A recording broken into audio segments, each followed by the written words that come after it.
My name is Rae Slowik. I am the Education and Collections Manager for the Lombard Historical Society. If you don't know what the Lombard Historical Society, we are located about 20 miles due west, but I think at this point, if you found us, you are aware of who we are. As today we said, we're going to be covering the topic of seeking Old Charley, Lombard and its connections to the Underground Railroad. Please, as I said, if you have questions during this presentation, feel free to pop them in the Zoom chat. I will take the time to answer all of them. If not right in the middle, definitely by the end.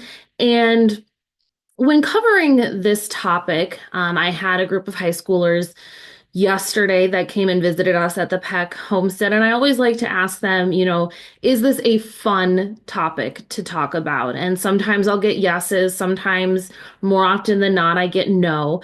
But I then follow that up with, is this an important topic to teach and learn about? And that always gets answered with a resounding yes.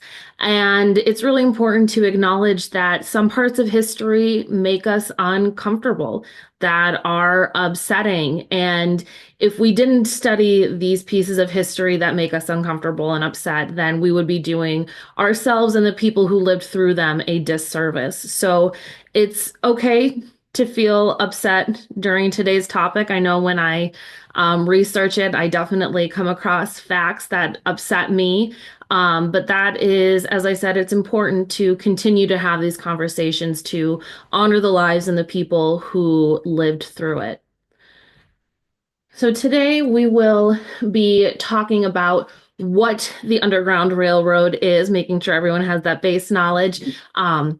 Slavery in Illinois, and then really kind of diving into specific Lombard connections with both Sheldon Peck and Old Charley. So one of the most impactful quotes that I've come across through doing this research is from Frederick Douglass. He spoke this on July 5th, 1852 in Rochester, New York, when addressing the Rochester Ladies Anti-Slavery Society. What to a slave is the 4th of July? And it really invites us to think about the ideals of the United States being a country of freedom for all, but founded in a place where there was enslavement and very visible restrictions and not freedoms for a very large group of people who were here. And so I always like to start off with this quote to get us thinking about what life was like for the people in the 1850s, 60s, and earlier. So when we are looking at the history of enslavement in the United States, one of the big pieces to talk about is the Middle Passage and put it in kind of a broader context. With the Middle Passage, I know when I was in school, it sometimes felt like it was something that was very unique to the United States, that this was just a problem that the United States had, that we were the only ones who was bringing enslaved Africans across the ocean. But if you look at this diagram, you can actually see that it is telling us the wider the arrow, the larger number of people who were being for lack of a better word, imported to those countries. So especially if we look at the arrow that is labeled British North America and compare it to British Caribbean, French Caribbean, and specifically Brazil, we can see that it is one of the smaller arrows actually in this, this section. Enslavement in the history of was throughout the entire two continents of the Americas. And we can see that Brazil is actually going to get the highest concentration of enslaved individuals, and they are actually going to be the last country to abolish slavery. The slavery will not be ended in Brazil until 1888. To put that into context, that's almost 20 years after Lombard incorporates as a town.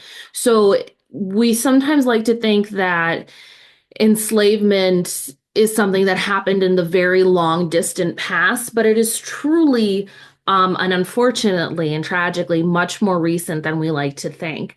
Um, and it really impacted the entire world. The Caribbean, in particular, had a very strong plantation society. This is where we're seeing a lot of the sugarcane specifically is being grown off of the work of enslaved individuals.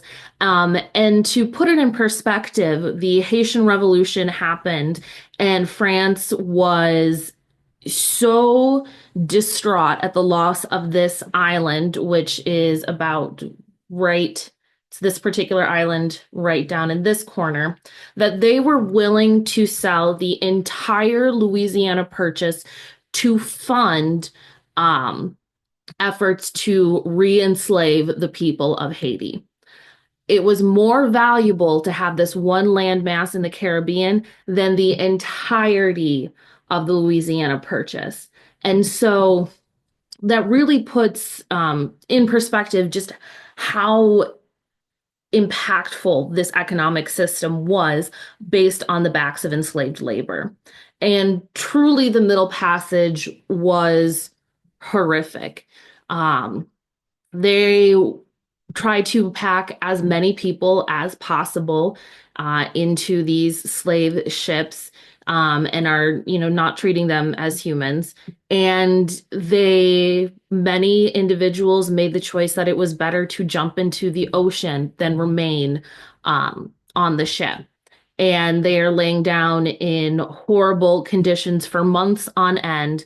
And this was obviously just the beginning of the tragedy. So when they would finally make landfall, they are then separated from their families and friends, and really ripped away from any sort of cultural knowledge that they may have had. And so that is one of the dire consequences of the history of enslavement, is this breaking of the historic record. And it's really important to acknowledge that slavery and enslavement has always been a part of the United States. So the Spanish colonists, when they went to Florida in 1526, brought enslaved Africans with them. And when the English settled in Jamestown in 1619, they had 20 enslaved Africans with them as well. They were originally indentured servants, and the idea was that they would be promised their freedom. However, studies have shown that with indentured servitude, while there may have been an end date, it didn't necessarily make their experiences any better. And so we can see that we really, at our foundation of a country, have this very deep-seated problem. In 1640, we have the first example of a documented slave for life, an individual who was named John Punch. He and two other indentured servants actually ran away from Virginia. And when they were captured and brought back, they were sentenced to indentured servitude indefinitely. And so he is the first case that we see documented of enslavement for life. And then a few short years later, slavery is recognized as the law of the country. And it will be in 1638 that we start seeing those kind of first ships crossing truly with the American, with the Middle Passage. And then comes the question of our American Revolution, the great American experiment, the idea of liberty and freedom for all. And it's a little bit hypocritical. Originally, George Washington didn't want to include enslaved formerly or people of color in the in the American legions at all.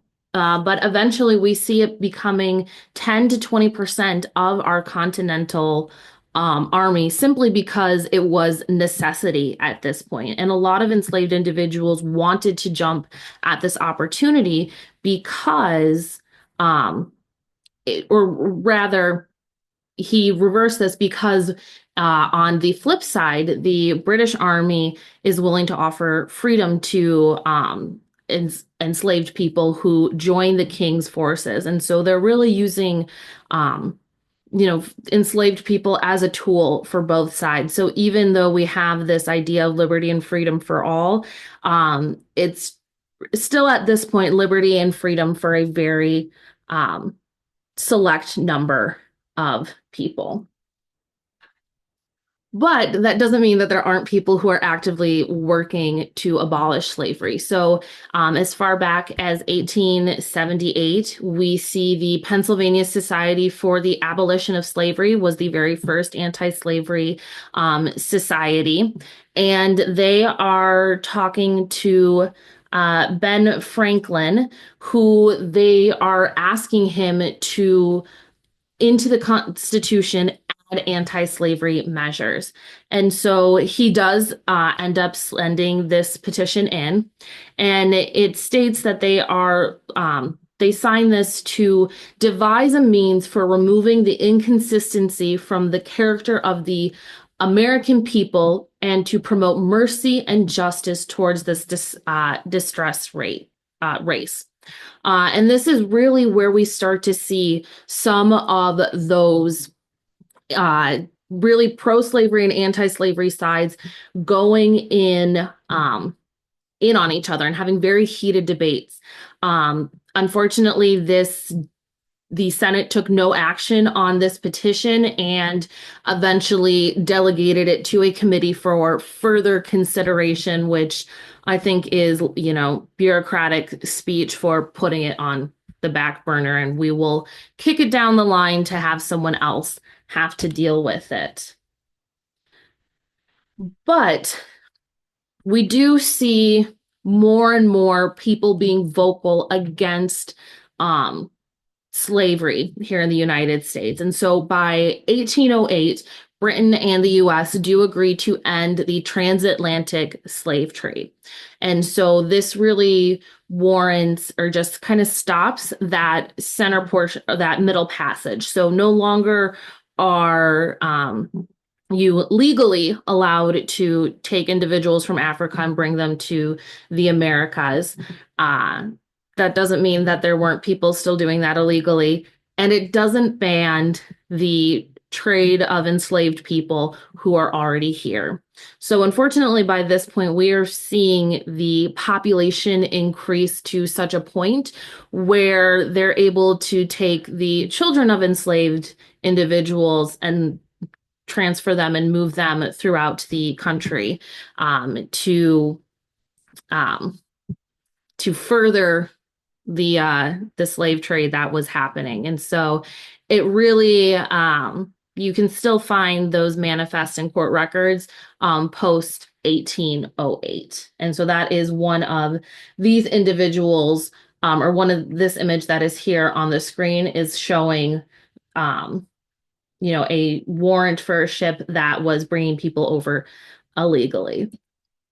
Which brings us all the way. That was a crash course. So there was a lot of information in there just to kind of set our ground levels. But that brings us to Illinois Territory in 1818. So we joined the Union in 1818, and it really was a battleground state for the pro-slavery and anti-slavery movements, which, today we think about the idea of, we're land of Lincoln. We're very strong Union. And it's sometimes, difficult to think about the fact that we were a battleground state, specifically in a lot of the legal areas. Early Illinois governors were slaveholders. We know that there was at least one instance where a governor came in and freed his slaves, but he still had them. And this really gets into the idea of abolitionist versus anti-slavery. a lot more people were anti-slavery than abolitionists. And today we tend to use those terms interchangeably, but they are in fact very different. So if a person was anti-slavery, that's a little bit looser, more broader of a term. It falls a lot more into that kind of gray area rather than one of the two extremes. A person could be anti-slavery, but not, and personally not want to own another human being. They may not want their neighbors to be able to own another human being. But if the South, where we tended to see a lot of individuals, the concentration of enslaved individuals, if they wanted to continue, that was fine. Versus, or, they just didn't want it to expand beyond where it was, is a better way to say that.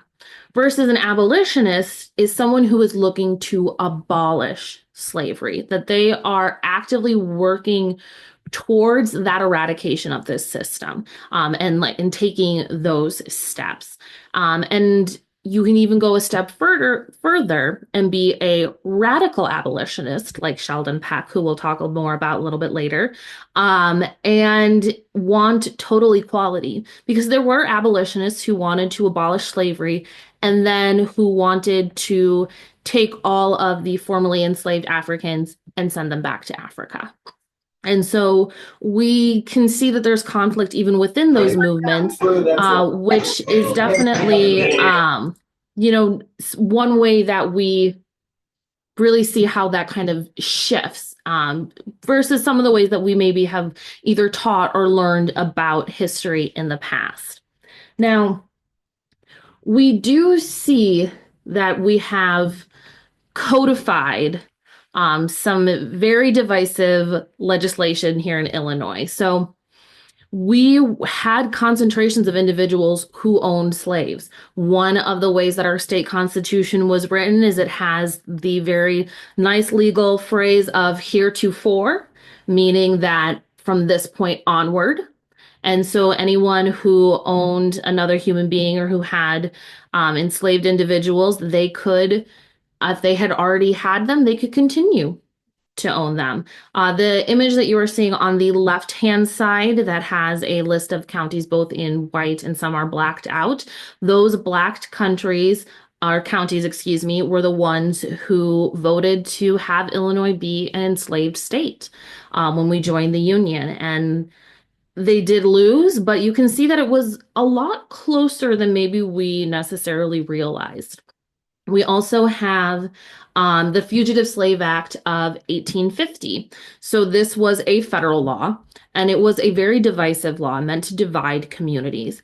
And what this law said is that if you were helping someone, a freedom seeker, and you would be arrested, if you knew that someone was helping a freedom seeker and you didn't turn them in or stop them, you could also be arrested. It also gave people, and bounty hunters and slave catchers, the ability to have jurisdiction throughout the entire United States, rather just in state-by-state cases. And so we're really seeing this expansion as slavery becoming the law of the land rather than a state's issue.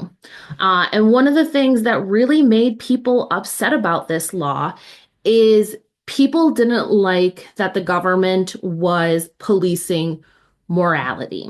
People felt that they wanted to be able to follow their moral duty to help their fellow man. If we were a very religious country at this point, a lot of people cite that if they felt so moved to help an individual that the law should not supersede their moral compass. And that was a really interesting, reading that aloud, that it wasn't necessarily that they wanted to help or that people were against this law because they wanted to help every single enslaved person, but rather they didn't necessarily like the government telling them what they could or could not do.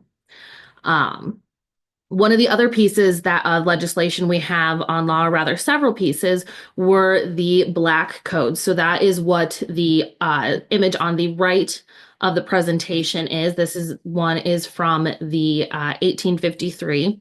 And so we have Black codes on the legislation books from the beginning of our statehood. And these were laws that were to restrict the movements of free people of color. We inherited a lot of them from the French settlement when the French fur traders lived here. They had the Code de Noir. And really, it puts the onus on the person of color to prove their freedom. It is assumed at this time that if you see someone who is not white in Illinois, that they are an enslaved individual and not the other way around.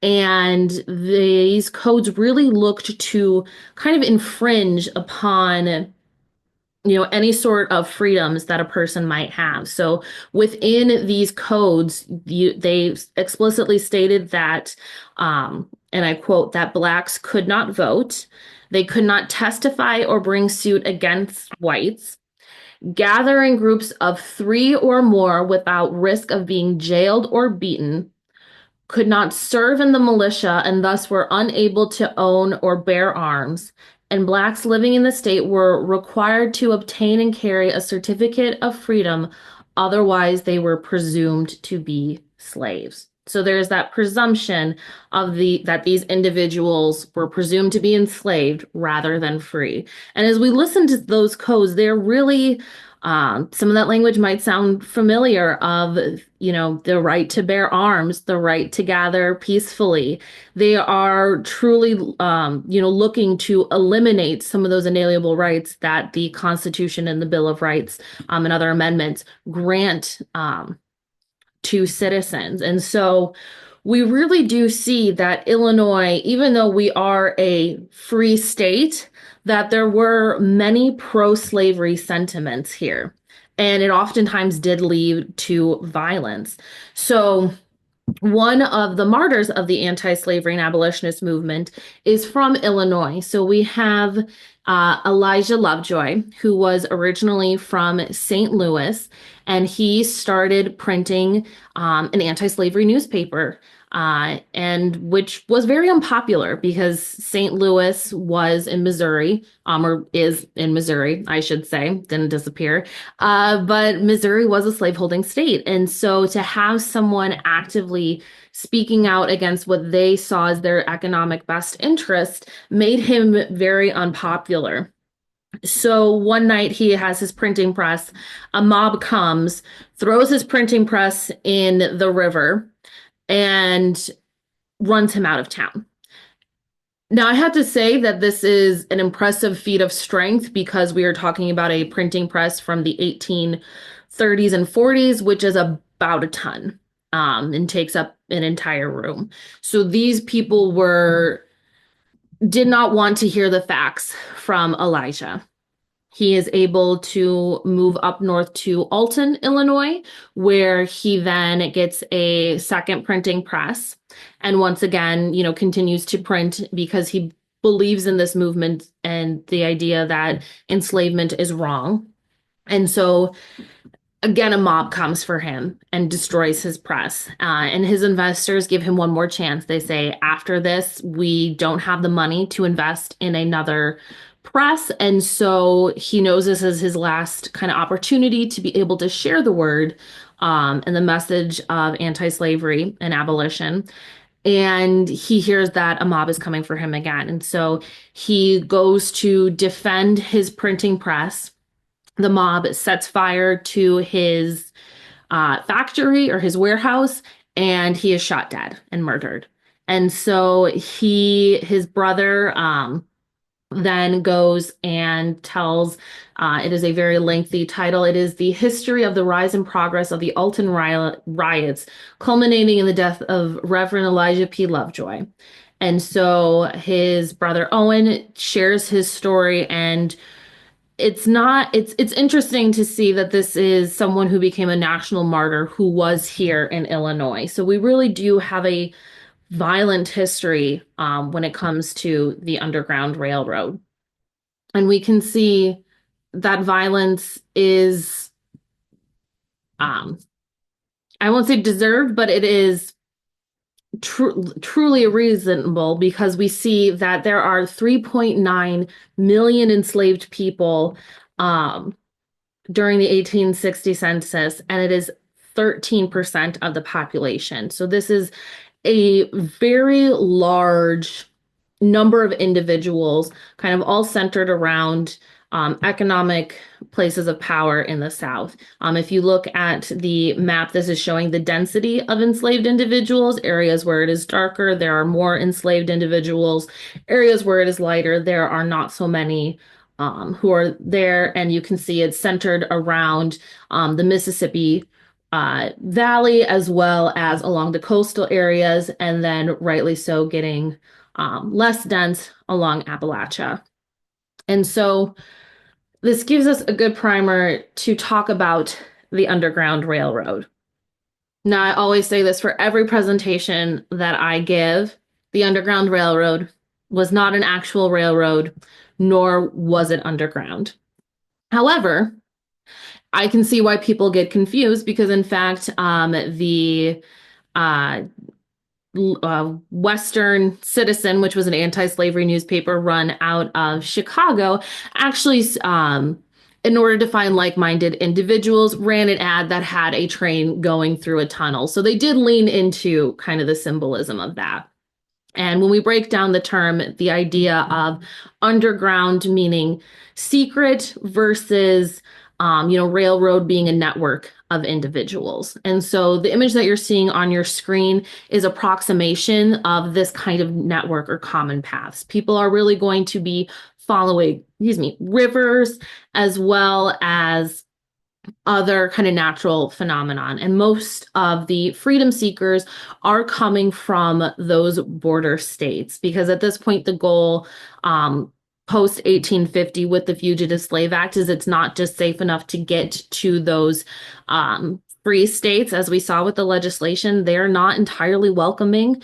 The goal is you must now either get all the way up to Canada, or if they are in the far deep South, we do know individuals did escape down into Mexico.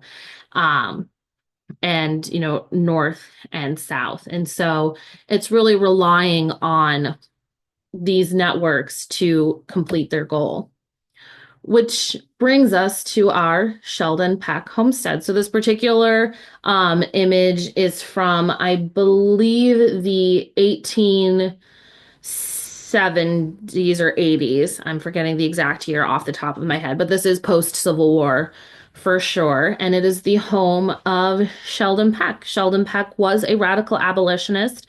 You can see if you look at my screen that I have this side is another image of it, as well as here is what the house looks like today. We like to refer to it as a very modest house with a radical history. It sits in a residential neighborhood. It is the oldest home here in Lombard, and we are able to verify that it is part of the Underground Railroad.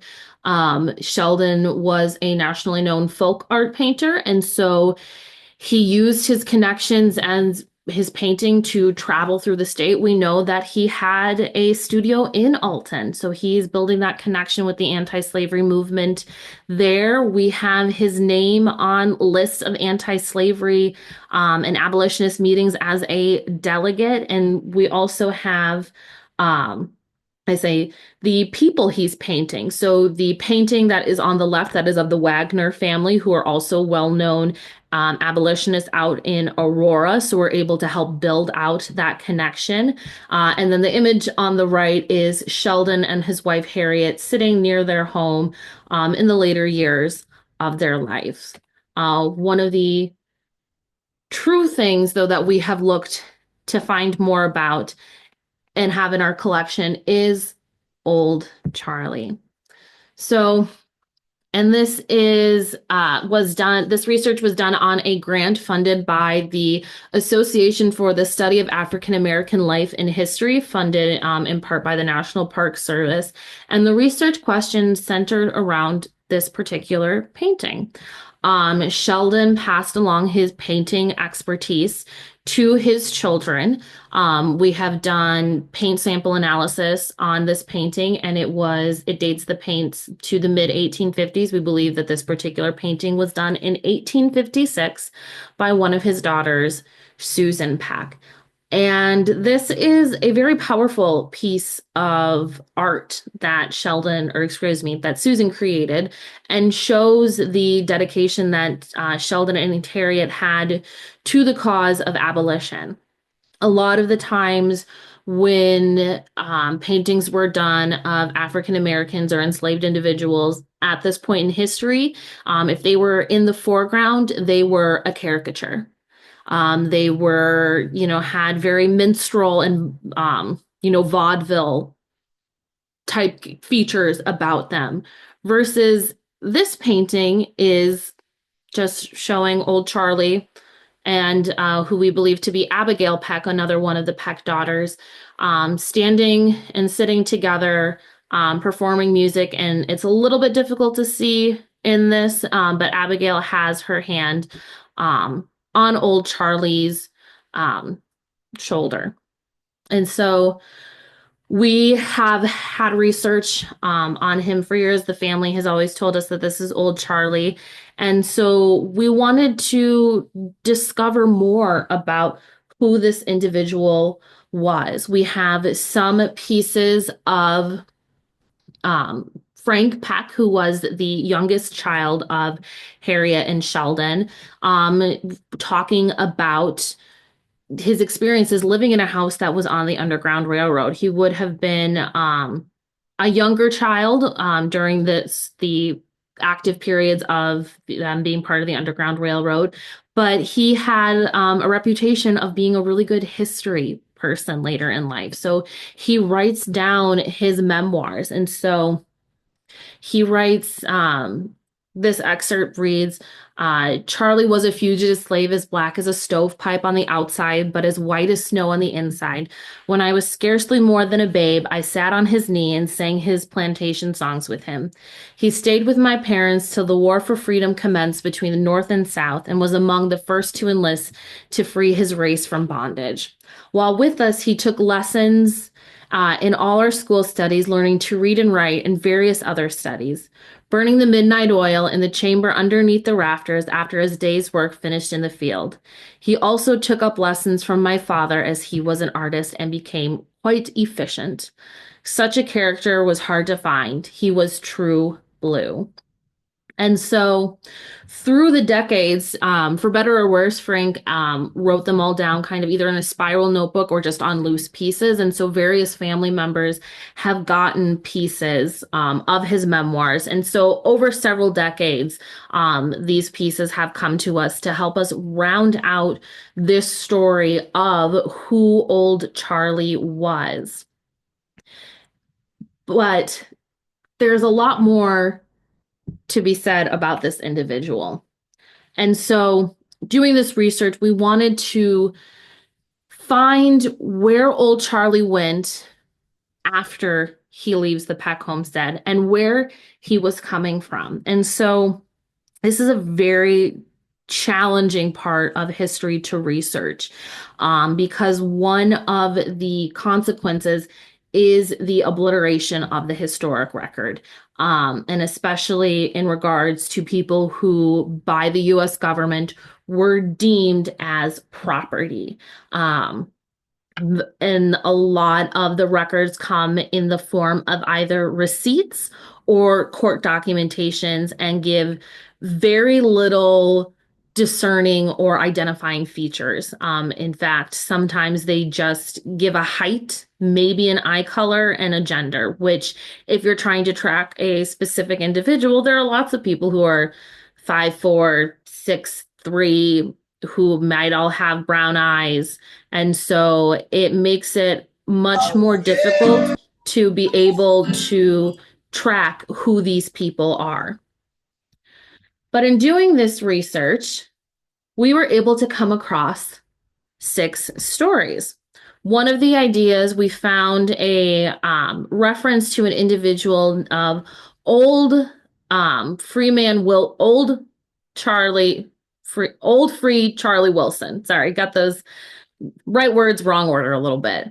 And so we wanted to determine whether or not this could be our Charlie. And the image you're seeing on the screen is the very nice kind of wrap up. I will mention that the complete um, analysis and complete findings from the research is available on our website. It is about a 30-page document. And so this is a very nice kind of synthesized version of it. So in doing this research, we're able to see if these sources that mention a freedom seeker named Charlie, what those connections are to Old Charley of Babcock's Grove, which is what Lombard was called pre-Civil War, or pre-1869, I should be specific.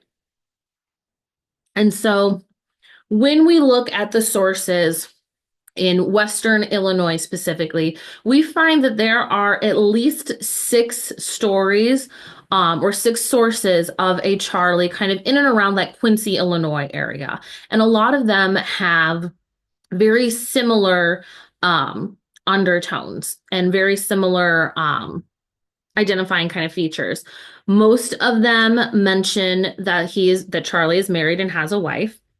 They mention multiple escapes. And the idea of being a leader and emancipating others, very similar to how Harriet Tubman herself was a conductor on the Underground Railroad, filling a similar role. So one of the first sources that the research team looked at was the source from Round Prairie and Plymouth. This was written in 1876. Or compiled in 1876, and talks about 6 freedom seekers under the leadership of Charlie who crossed in and out of Missouri about 6 times. And he is relying on the help of a wagon who is driven by a Mr. Y. It doesn't get any more specific than that in the source. And these individuals are hiding in a wagon. Now, according to this source, a friend happens along this wagon, realizes that Charlie is inside and is looking to play a joke on him. In my opinion, it's a little bit of a cruel joke because they make it seem as if they are bounty hunters stopping the wagon and making them seem like they have been caught or found out. However, Charlie is not fooled by this endeavor, and he is able to turn the kind of prank and joke around on them, and everyone, at the end of the day, gathers around a fire and kind of laughs. However, when looking at this source, it raises some, not red flags, but it makes us stop and think. So a lot of these sources were compiled after the Civil War. So we're talking about a source that was written in 1876.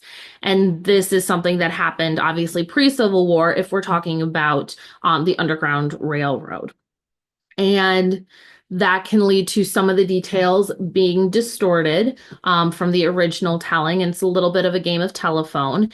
And with this particular telling of it, it also really centers the wagon driver more so than Charlie as kind of the main character. And this is something that we do see in a lot of sources regarding the Underground Railroad, is there's this trend on everyone wants to be on the side of the winner. And so even, 10 years after the Civil War, it was very popular to claim that you were anti-slavery or an abolitionist, even if you did fall more into that neutral side, because people want to put themselves on the side of the victor to make themselves look good, or to try and always claim that, of course, I always believed this. And so that's one of the challenges when doing this kind of research, of, discerning those pieces from each other. Our next source was from McDowell County, and this was written 1878. and does go a little more into depth about the story of this particular Charlie, and really centers him in the story. And so he is, at this point, the person who owns him gave him a lot of this particular Charlie, a lot of freedoms. He was able to ride a horse. He was actually able to leave the farm that he was enslaved on to go to other like social gatherings at other farms in the area. But he comes to this kind of self-actualization, realization after being called boy over and over by by the farm owner, by his master, and had this thought of, am I not a man? Am I not worthy of having the same respects as other individuals? Am I not a human? And so the story goes that this Charlie lied, said he was going to another farm, took the horse and never looked back. And it really has that almost that daring, and he does end up returning several times to return for his wife. He does leave his wife, unfortunately, in enslavement. And there were individuals in this story who were telling him, just go up to Canada, find yourself a good French Canadian woman, marry her, forget about the people you left behind. But he is quoted as saying that he intended to save them or die trying, and really centers this particular Charlie as a very, like, highlights that strong leadership capability um, in this history of him. In the next source, the Blazer source, we see that he once again makes it to Canada, and he is able to, through a Presbyterian priest, he's trying to barter the price of his wife and of his family to buy their freedom. And unfortunately, it is very clear that he was not, looking to, the farm owner was not looking to play fair, because Charlie would gather the $500 and then suddenly the price went up to $750, and realizing that it was just a way to promote kind of hopelessness. However, he is successful. By the end of the Civil War, the whole family is in Canada. And then we have the two Buswell sources, which kind of just elaborate on this, these stories, with this idea of a Charlie who worked on a Missouri plantation, and left a wife behind, who was then unfortunately sold farther south. And in revenge, he helped more people free him, or freed more enslaved individuals.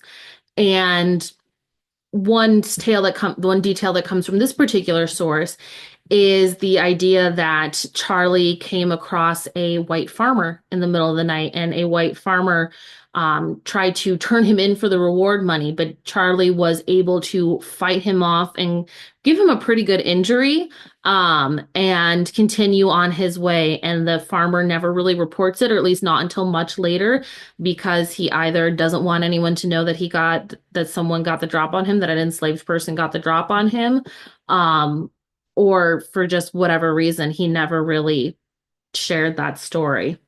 Now, these five sources, we think or speculate that are all kind of talking about the same individual. There's a lot of overlap. They're all in that same area. And it would not be unreasonable for them to talk about, one individual and share the stories around, and kind of play a little bit of that game of telephone, and have multiple people write down their interactions with this particular freedom seeker. So it is likely that these five sources are all talking about the same individual. Now, the last kind of column with this is referring to Dr. L's and his tale located in Quincy, Illinois.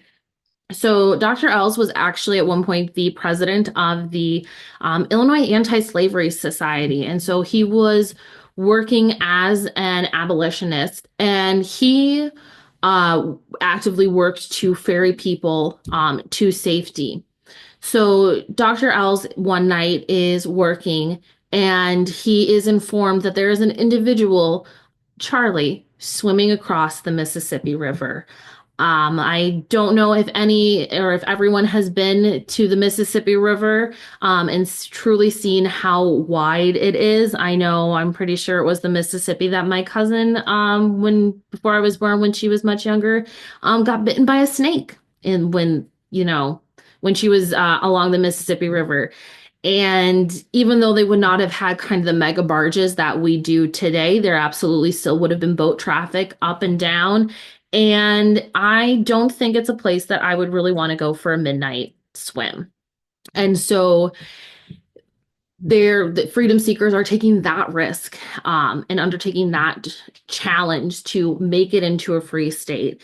And so Dr. L's connects with this Charlie and is working to bring him to a station. But unfortunately, they are caught, and Dr. Ells is charged with helping a quote fugitive slave, helping a freedom seeker. And he was found guilty. And he was fined $400, which today is the stat I have is about $15,000, but I did do that conversion about 3 years ago, so it's probably more now. But what really makes this case hard to read is how Charlie appears in the court documents. So he is described as, quote, a certain Negro slave. That is how he is described. And that he is the property of one Chauncey Durkee, a resident of Missouri. And what makes this case really interesting is that Dr. Ells appeals this, and the appeal actually goes all the way up to the Supreme Court because of this description. Dr. Ells is arguing that it is not descriptive enough to warrant his arrest and his conviction. And so, unfortunately, though, the court ruled, quote, it is not necessary to allege the name of the slave. It is sufficient description to aver him to be the property of one A.B.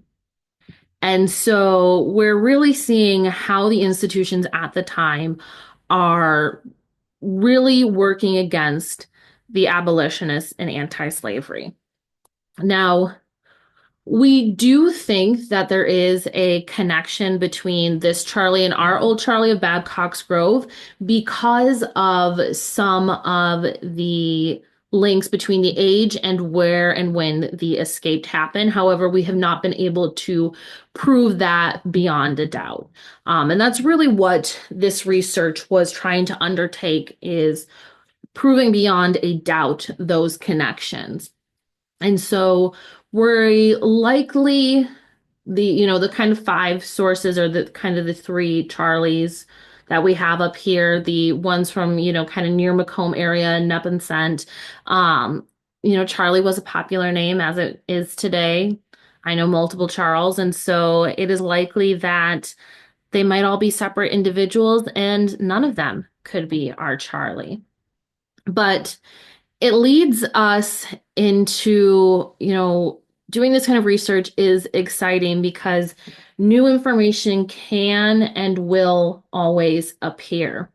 About 10 days before the research grant was due to be completed is actually when those Frank memoirs, the excerpt I read aloud earlier, is when those came to light for the Historical Society. So we do still know Peck descendants. They are very helpful to the Lombard Historical Society. And they will give, um, you know, lead us to new information. So with that excerpt, we didn't know that Old Charley had enlisted because he was one of the first to enlist, according to that excerpt. We also didn't know how long Charlie had stayed with the family until we had that piece. We didn't realize that Charlie learned to read and write with the family. We didn't realize that he was painting. And so this opened up a whole new avenue for research, especially because there were only a few places where what was referred to as the colored troops were allowed to muster. Um, and they were only allowed to join in a combative status after 1864. Prior to the 1864, they were in support roles as cooks serving other Union soldiers. And two of those places where they could muster out of were here in Illinois. One was the 29th Regiment Infantry, and the other was the 95th Illinois Infantry. So in the 29th infantry, we were able to find 6 Charlies who kind of match. And we were able to immediately eliminate 2 of them as they had affidavits for compensations for their masters in the military records, meaning that there were individuals who did not want to enlist, and so they sent their enslaved individuals in their place. And what kind of makes it very frustrating with this avenue is that these are the only records of these men, is their military records. To date, we have not been able to find cemetery records or military records, and we have not been able to find them either in the 1860 census or in the quote 1860 slave schedule. And so trying to build those connections have been unfortunately a little frustrating and are going to require more digging. But we think that a more likely option would be that he would have actually enlisted through the 95th Infantry, for a couple of reasons. We know that there are more connections with specifically the Peck homestead to the 95th rather than the 29th. An individual we know who enlisted through the 95th was H. Ford Douglass, who was another African American who was very active in the Underground Railroad. And we know that he came and gave a speech at the Peck homestead during this time. And since Charlie was here, it is very likely that they would have had a conversation. And I know that if I was choosing to enlist for a cause and I had an option, I would probably go to a place where I knew that there would be at least one more friendly face. However, we don't really know what happens to Old Charlie next. Frank Peck ends that particular memoir quote saying, "Such a character was hard to find. He was true blue. After he went, we never heard from him again. He was probably buried on the battlefield while fighting to free his people. This is freedom, though it costs a life." Which is truly tragic.